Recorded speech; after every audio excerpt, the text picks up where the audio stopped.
Medan. Ya udah, itu kayak selama itu mereka masih belum ngasih saya kontrak. 3 bulan itu juga nggak ada kontraknya. Jadi sampai sekarang pun saya nggak ada terima kontrak. Puji Tuhan. Gaji berapa sih kalau boleh tahu? Kalau gaji sih boleh di-spill nggak Kak? Spill aja. Kalau gaji itu 4 juta. 4 juta. Jadi saya ya per bulan 4 juta. Dan uang makan per hari itu 50.000. Nah, tapi 4 juta pun kayak saya nggak ada nawar-nawar lah, karena kan emang yang tadi kali ke iming-iming yang tadi ya, karena katanya dia mau ngebelain kasus saya dan segala macam, mau backup. Jadi ya udah, menurut saya 4 juta it's okay lah. Kayak aku juga nggak terlalu Karena kasus dia parah juga, dia sampai diusir dari rumah. Dari rumah. Gitu. Kayak Ada kasus ya yang jadi kurang. ya iya sampai sekarang kayak nggak ada rumah kayak gitu-gitu. Tapi pada saat kasus Berapa tahun marah kerjanya? 3 hari dibilang nih. Nah, pada berapa saat tahun? kasus itu bergulir dia tetap nge-backup atau seperti apa Kak? Nggak ada sih. Jadi waktu di Medan pun kan saya udah mau sidang ke PN Jaksel. Saya mau sidang, saya udah bilang mau sidang, saya mau izin. Sebenarnya pas saya di Medan itu kan tanggal berapa ya? Tanggal 4, 5, 6, 7 kalau nggak salah. Tanggal 6-nya saya mau sidang. Nah terus saya udah izin, Pak, saya pulang, kayaknya saya mau pulang duluan gitu kan. Tapi nggak dikasih izin, udah kamu bilang ditunda aja, nanti siapa panitranya biar, nanti saya telepon panitra yang di sana, biar saya yang bantu segala macam. Tapi pas sampai di Jakarta juga, bukannya gimana ya, bukannya pas sampai di Jakarta nggak diapa-apain, cuman pas di Medan saya udah dibikin nggak nyaman. Jadi udah.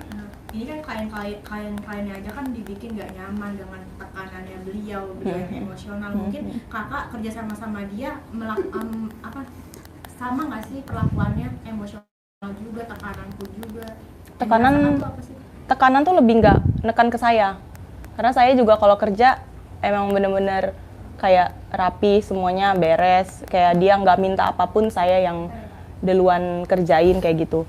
Cuman perlakuan genitnya aja sih. Itu dari hari Genitnya pertama seperti kerja atau apa? gimana sih? Genitnya seperti yang ada di podcastnya Kak Denis, kayak dia suka nanti tiba-tiba gitu kayak Nggak apa-apa, jujur aja. kayak nyentuh. Menurut saya nyentuh aja udah kayak risih. Kadang dia kalau misalnya nyentuh tangan saya langsung gini. Dia bilang, "Oh, di kamera kamu jangan dong kayak menghindar kalau saya sentuh." No, nggak bisa. Saya nggak bisa kayak gitu. Saya nggak mau kayak gitu. Terus pertama kali datang ke Medan, hari pertama saya kerja di Medan, malamnya langsung diajakin ke hotel. Saya mikirnya ya udah berarti malam ini emang tidur di hotel. Tapi pas saya lihat check-in, ternyata kartu hotelnya cuma 1. Saya tanya dong, "Pak, saya malam ini izin tidur di mana, Pak?" Gue bilang kayak gitu. Terus dia bilang, "Kamu malam ini tidur di sini. Nanti di atas mau ada tamu." Dia bilang kayak gitu. Jadi nanti kita entertain tamunya dulu. Dipancing kayak gitu sih. Jadi kenapa saya mau masuk kamarnya beliau, karena dipancing katanya ada tamu.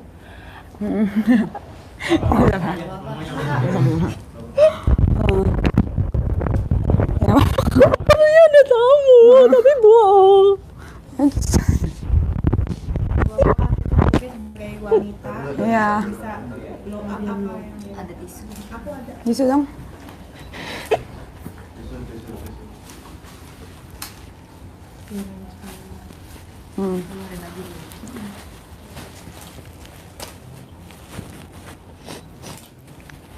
Ada tamu, terus dia bilang nanti saya pesen minuman untuk entertain tamu. Saya langsung yang kayak dia minta ke hotel, minta pesen wine. Hotelnya bilang udah nggak nyediain wine. Saya tuh kayak puji Tuhan udah nggak ada, udah puji Tuhan kayak nggak ada gitu kan. dia nggak menyerah dong. Dia nelpon sesprinya. Sespri itu teman saya. Kayak saya curhat-curhat semua sama dia. Habis itu dia langsung yang kayak minta tolong sespri, tolong kamu anterin ini security untuk beli minuman di luar. Habis itu ya udah dia beli minuman. Dia ngajak saya ke kamar hotel berkedok, katanya mau ketemu tamu, mau entertain tamu. Tapi sampai saya tungguin tamunya nggak datang. Terus tamunya nggak datang, nggak taunya malah curhat-curhat dia tentang keluarganya dia. Hanya berdua tuh fix di dalamnya. Berdua. Saya tunggu tamunya sampai jam 1 juga masih belum datang. Sampai kejadian yang lebih parah lagi daripada pegang tangan juga terjadi. Dia mau nyium saya nggak mau. Saya nggak mau dicium. Terus, jadi pertama tuh dia curhat-curhat dulu soal keluarganya lah. Dia bilang, saya tuh capek sama keluarga saya, kata gitu. Apalagi sama istrinya yang di Jakarta, yang ada istrinya yang di Jakarta, saya capek banget. Kata kayak gitu. Maksudnya, itu masalah pribadi. Saya tuh paling nggak, gimana ya, saya suka dengerin orang curhat, saya suka, tapi dari orang yang deket sama saya. Sedangkan bapak ini belum deket ya sama saya, masih saya anggap kayak bos saya gitu. Tapi ya katanya itu teknis pendekatannya dia sama saya. Terus dia bilang, cobalah kamu buka pelan-pelan hati kamu, kata kayak gitu. Kayak, sorry Pak, saya bukannya apa, saya nggak mau. Saya emang nggak mau ada ngasih celah sedikit pun untuk kayak buka hati untuk Bapak gitu kan. Terus kayak dia, masa kamu, yaudah kita lihat aja nanti, kamu tega nggak? Kamu tega nggak ngelihat saya berjuang untuk kamu, dan kamu tega nggak buka hati buat saya? Dia bilang kayak gitu. Saya tuh bener-bener udah mau kabur, parah. Gimana sih kalau cewek digituin? Saya udah mau kabur. Cuman gimana coba caranya mau kabur? Kayak aku udah keluar di depan pintu. Dia udah angkat koper, ceritain angkat koper. Koper aku udah emang di depan. Terus aku udah di depan pintu, aku udah mau bawa koper aku keluar. Apa? Sinilah dulu katanya. Sini, kayak suaranya langsung keras. Kayak kalian tau lah suaranya bapak tuh kayak gimana, kayak sinilah dulu kamu, kayak gitu. Masa cuman kayak gini aja kamu langsung udah keluar, tamunya aja belum datang, kayak gitu. Kayak maksa banget, bukan apa lagi, kayak tapi maksanya tuh modus gitu loh. Ya udah, akhirnya kayak udah kayak gitu, terus berkelanjutan sampai kayak mau dia ngerayu lagi saya, bilang kayak mau ngasih dari 4 juta jadi 10 juta. No, kayak aku udah bilang sama bapak, aku bilang saya nggak munafik, saya nggak butuh uang, tapi kalau misalnya bapak mandang saya kayak gitu, nggak apa, saya nggak mau lah, saya nggak mau karena uang aja. Itu sama aja kayak jual diri nggak sih? Enggak. Tapi pada saat itu ada lontaran-lontaran kata yang kasar, mungkin waktu kakak sempat berontak. Dia kalau kata-kata kasar ke saya enggak. Karena dia kayak memperjelaskan ke saya kalau misalnya dia itu memperlakukan, dia kalau saya lihat motifnya itu lagi PDKT sama saya, jadi dia mau bikin saya itu jatuh cinta sama dia. Jadi segala kata-katanya dia itu lembut, tapi pas saya mau keluar langsung kasar, kayak suaranya tinggi, lebih ke keras. Itu sih. Karena kalau misalnya udah gitu kayak saya kayak kepikiran kan kayak mau keluar. Tapi kalau misalnya saya keluar suaranya kayak gitu, kita nggak akan pernah tahu ya. Kalau misalnya saya masih, puji Tuhan aku masih kayak berpikiran positif sih. Maksudnya kayak ya udah nggak apa-apa, daripada nanti aku kalau misalnya kabur keluar, di depan itu ada ajudannya. Dan dia udah minta tolong ke Gusti. Gusti itu siapanya? Gusti juga Asprinya. Aspri ya? Dia udah minta tolong ke Gusti, udah chat Gusti. udah Chat Gusti, tapi Gusti bilang saya nggak bisa bela kamu, saya bisa lebih bela. omnya. Omnya. Itu omnya soalnya. Iya. Kayak Dia udah minta tolong. Biasanya jadi nolongin. Nggak ada, jadi saya emang bener-bener sendiri di sana. Kalau misal pun saya mau keluar, saya mau kabur, kalau saya dikejar sama ajudannya gimana coba? Badan saya ya Allah, apaan sih kecil banget kayak gini, ajudannya pada gede-gede, dia juga gede-gede.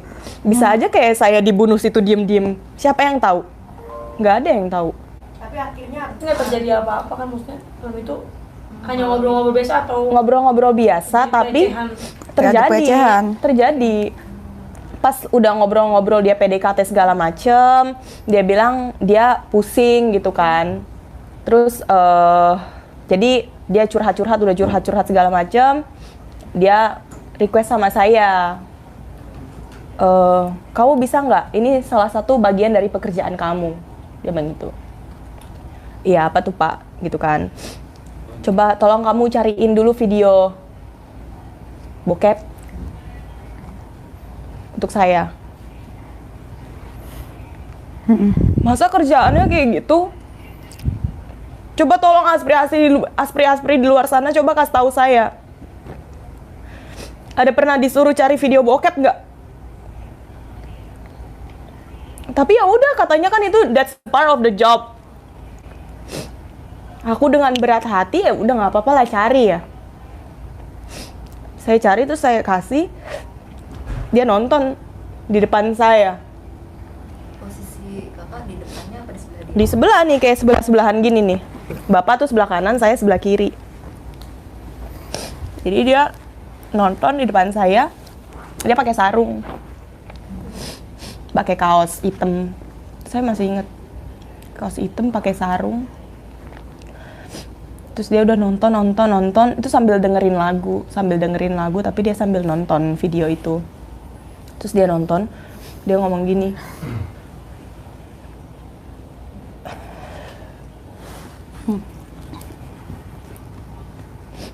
Claudia, saya izin dulu sama kamu ya gitu. Saya bermohon sama kamu. Kalau setidaknya kamu nggak mau tidur sama saya, apakah boleh saya minta kamu untuk pegang?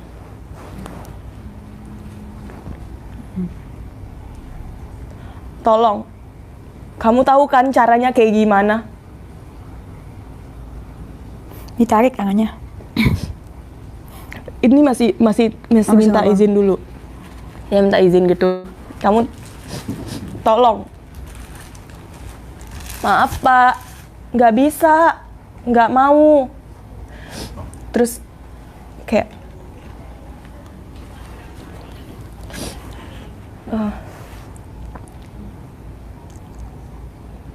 sebentar aja, saya paling 1 sampai 2 menit. Bukan masalah cepet atau enggaknya Pak. Saya nggak mau lah, nggak etis Pak. Bilang kayak gitu. Udah ya Pak, saya ini gimana? Saya mau tidur di mana ini jadinya? Udah tenang aja, saya udah pesen extra bed. Kamu tidur di kamar, nanti saya di sini di ruang tamu. Pakai kasur kecil.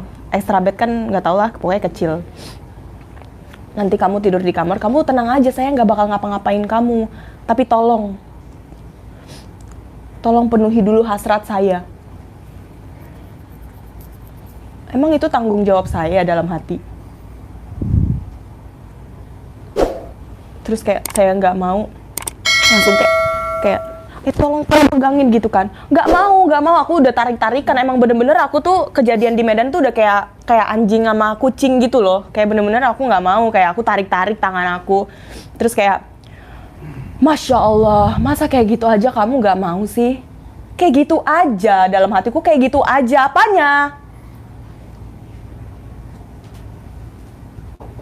Terus kayak, ya udah kalau gitu, saya pegang tangan kamu, saya sambil cium nggak apa-apa ya? Nggak mau lah, saya gitu kan. Nggak mau lah, apaan sih Pak, Bapak? Pak udah dong, jangan kayak request kayak gitu, saya nggak bakal mau. Aku bilang kayak gitu. Abis itu dia yang kayak,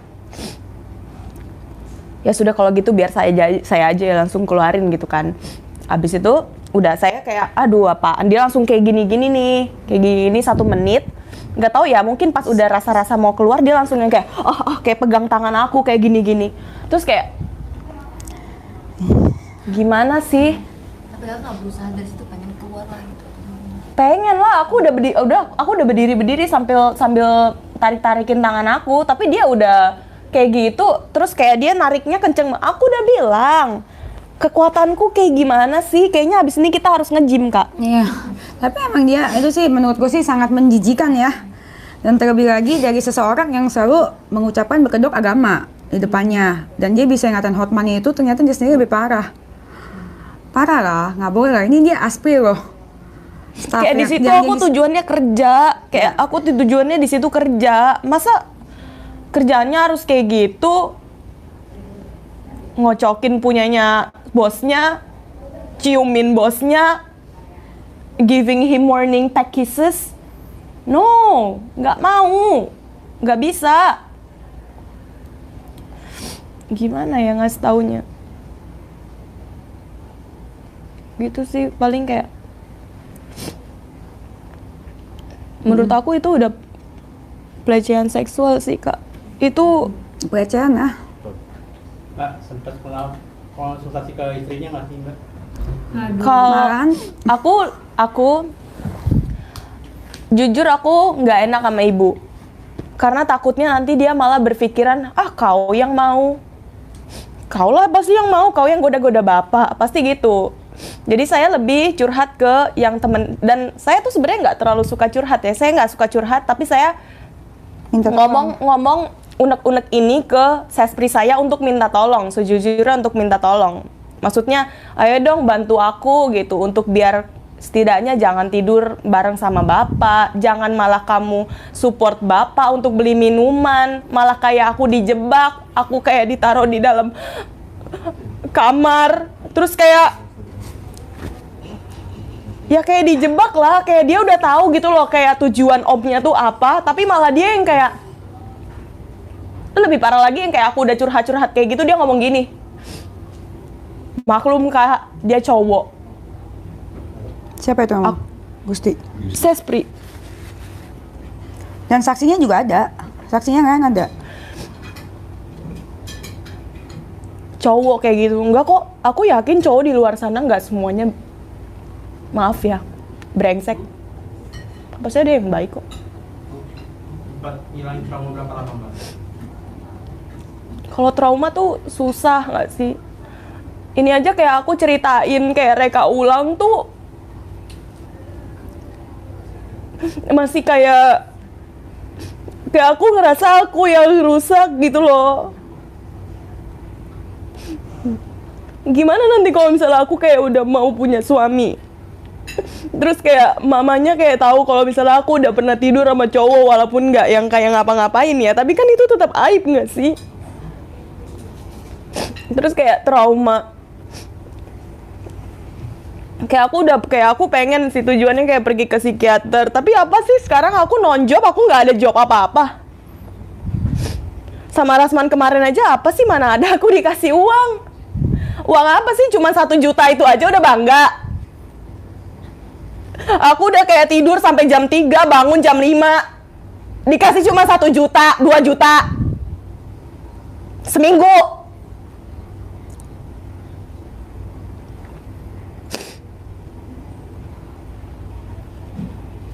Nggak bisa sih, kayaknya traumanya nggak bisa hilang deh. Itu kejadiannya tahun berapa, Kak? Hah? Bulan apa dan tahun berapa? Baru aja Juni 2022. Ada keinginan melapor nggak, Mbak? Lapor lah. DRP. Malam ini ntar aku temenin. Malam ini. Tapi bukti-buktinya ada, Pak? Bukti ada. Nggak mungkin aku kayak bakal nge-blow up sesuatu yang aku nggak punya buktinya. Karena gimana ya? Aku kayak bersyukur aku kemarin udah sempet ada masalah, ada kasus sendiri. Jadi aku udah belajar dari situ gitu loh. Jadi kayak semuanya tuh aku harus ada bukti. Dan puji Tuhan aku juga bisa dibilang pinter ya. Kayak dia ngapa-ngapain aku rekam semua. Foto-foto semua ada. Jadi nggak, Mbak? Kalau untuk bukti nantilah Habis biar RP aja. polisi aja dulu yang lihat. Tapi intinya ada Mbak ya, buat Ada. bukti nanti Rahman juga bersama Melak bukti itu. Ada. Aku juga udah lihat, makanya aku berani ngomong. Kalau misalkan menurut aku nggak ada buktinya, ya ngomong mungkin seberani inilah. Dan tapi kan emang bukti kan emang untuk diserahkan ke kepolisian ya. Mungkin nanti abis itu baru bisa kalian tanya lagi dia. Mbak, pada saat kejadian pulang dari Medan, mungkin perlakuan Bang Rasman lebih arogan, lebih ngata-ngatain Mbak atau seperti apa? Enggak sih, jadi karena kita hari kedua itu aku tuh ini bisa dibilang manuver ya, kayak camouflage, aku jadi kayak kadal. Kayak aku emang kecewa, tapi aku tetap nggak ngasih lihat aku kecewa. Karena apa? Karena aku mau bikin bukti. Jadi kayak kita rekonsil, aku kayak menceritakan yang tadi malam, kejadian yang tadi malam yang terjadi, aku rekam. Karena semalam saya wawancara dia membantah apapun yang terjadi dengan bukti fakta bahwa dia benar semua Mbak. Dia benar. Saat ini Mbak ada bukti-bukti yang benar-benar Ada. faktanya jelas. Jelas. Sangat jelas. Dia kan nggak tahu jadi rekam sejak kapan. Iya, maksudnya. Dia kan nggak tahu jadi rekam sejak kapan kan. Karena Rasman semalam asisten apapun yang dibantah atau Apa sih yang dia nggak bantah? Pelecehan verbal terhadap saya aja dia bantah. Yang jelas-jelas dia ngomong depan kalian. Jelas-jelas ada videonya. Ada videonya, dia bantah itu kok. tapi terbukti bahwa ijazah itu dia benar. Kan banyak Kita di sini nggak ngomongin ijazah. Dari kemarin saya ngomongin ijazah, saya ngomongin pelecehan ini. Karena pelecehan terhadap wanita itu tidak diperbolehkan dalam bentuk apapun. Ini terjadi kepada saya, makanya saya mau membantu dia. Dan sejak ada UU TPKS yang sekarang yang baru, dan dia kan harusnya sebagai pengacara tahu mana yang boleh dan mana yang tidak, dan mana yang termasuk pelecehan verbal, non-verbal, fisik maupun non-fisik. Yang terlecehkan kan dia berasa terlecehkan. Dia masa ngomong enggak? Dia pelaku, masa dia ngaku? Apa sih yang dia ngaku?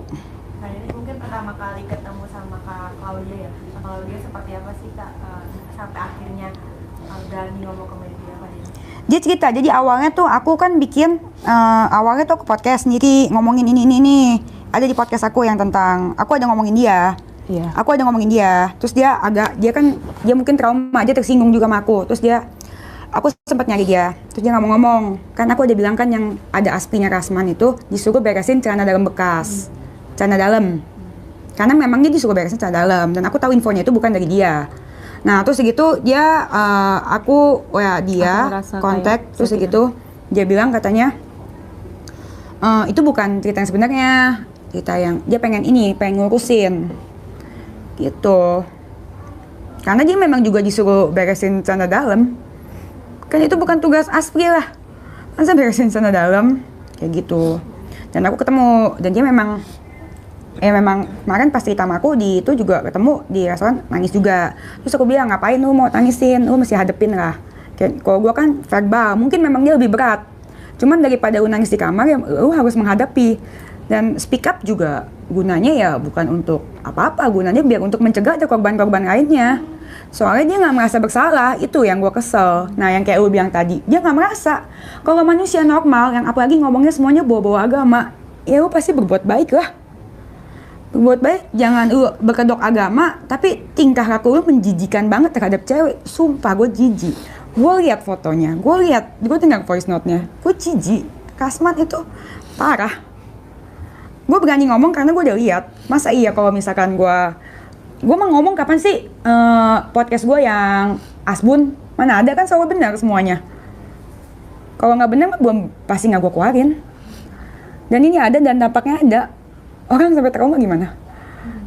Bahkan juga mungkin lu udah ngomong istrinya tahu ya? Jadi aku cerita ke Bang Gusti, katanya Bang Gusti cerita sama istrinya. Terus? Ya udah, kata ibu. Makanya dia ngomong ke Gusti, makanya lah itu Bapak udah aku wanti-wanti, jangan kayak gitu ke Claudia. Kayak gitu ke Claudia. Udah, cuman kayak gitu doang. Besoknya kayak aku kerja, pas aku bawa temen, aku ceritain nggak yang bawa temennya. Ya. Pas aku bawa temen, dia malah ngomong kayak gini, ih kamu bawa teman pengganti ya, pengganti. Oh enggak, dia kayak maksudnya dia padahal udah tahu loh, tapi nggak ada bahas soal itu, kayak malah nggak ada kecewa-kecewanya juga. Dan yang tadi dia ngechat nggak sama dia ngechat. Kasih tahu aja dia Dan chat. dia kayak udah ngelihat podcastnya Kak Denis, malah dia ngechat saya. Boleh ditampilin kan mungkin ke media agar Jangan Baca, nanti bacain kena aja. kayak Intinya aja. intinya dia kayak ngomong apa Gue takut dia diituin soalnya kalau gue yang nggak apa-apa. Kasihan kamu ntar. ya Klau, apa kayak dibilang pokoknya kayak pengkhianat. Padahal bapak udah baik banget sama kamu. Baik. Di mananya? Boleh lah emang baik ngasih makan. Baik. tapi gaji juga dibayar nggak sekontak dari awal ya Kak? Karena mungkin belum sebulan kali ya. Tapi kalau misalnya kalau aku sebulan di situ mungkin udah koit di situ. Nggak bisa. Tadi dia bilang nggak mengakui apa kata-kata dia. Karena selama ini kan banyak orang-orang yang sering memojokkan dia gitu dalam jasa lah, dalam kasus-kasus yang lain, tapi terbukti sampai dia sujud bahwa itu semuanya tidak benar. Yang masa pelecehan kamu udah tanya? Masa pacaran karena itu dia sama-sama cinta, sama-sama suka. Sama aku. Sama dia? Gak tahu dia sebenarnya ngasih statement itu doang. Nggak mungkin, saya ada saksi satu lagi kok. Dia bilang gitu, emang ada Saya yang Saya cinta sama dia. dia kan sama-sama suka. Terus Aku. nggak tahu, temen dia nggak nyebut. Gitu doang. Ya udahlah ya, nanti kita tunggu aja kayak gimana perjalanan ini. Emang Tuhan tuh baik sama gue, sama dia juga Tuhan baik. Ada Puji aja, Tuhan. puji Tuhan baik. Saksinya juga di sini kan waktu dia ke Medan itu, kebetulan waktu itu ada ajudannya. Ajudannya itu salah satunya masih Pak Bowo. Pak Bowo itu juga waktu itu keluar dari Rasman ya ke sini ya. Waktu itu karena apa? Mulai campurnya. Beliau itu Sini masuk aja, masuk.